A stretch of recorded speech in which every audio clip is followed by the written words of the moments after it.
আপনি কি পরিবেশটা ভালো? আপনার তো এই যে বেগুনগুলোর মধ্যে আস্ত পোকা, এরকম বড় পোকা। না না, এটা তো আপনি আজে বাজে কথা বলেন না। পোকা সহ আপনি কেন দেবেন? আপনি তো কেটে ফেলে দিবেন এই অংশটা। আপনি তো পোকার অংশটা কেটে ফেলে দিবেন, তাই না? পোকাগুলো কি করবেন? কেটে ফেলবেন, বেছে যেটা ভালো ওটা রাখেন। আমি বুঝাতে পারছি আপনাকে? পোকা আপনি ধুয়ে আপনি এটা কি করবেন? আপনি বালকে ধুবেন।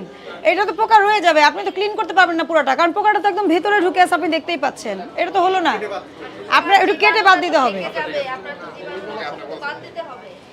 আর বেগুনি কাটার আগে ধোয়, কাটার পরে কেউ ধোয় না।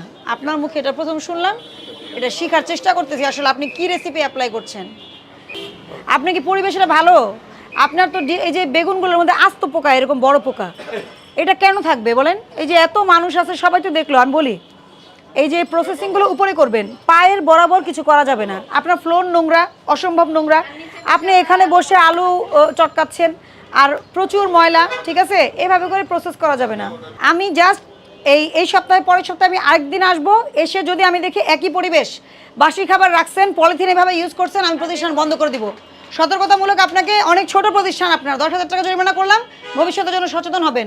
আর আপনি যদি আমি এসে দেখি যে আপনার স্টাফরা পরিষ্কার পরিচ্ছন্নতা বোঝে না, ঠিক আছে, তাহলে প্রতিষ্ঠান বন্ধ। আপনি নতুন স্টাফ নিয়োগ দিয়ে নতুন প্রতিষ্ঠান ভাড়া করে প্রতিষ্ঠান চালাতে হবে।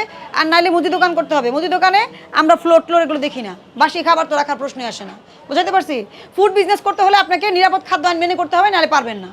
এটা সবার জন্যই এক। আপনার জন্য যা, বড় রেস্টুরেন্টের জন্য তাই নিয়ম।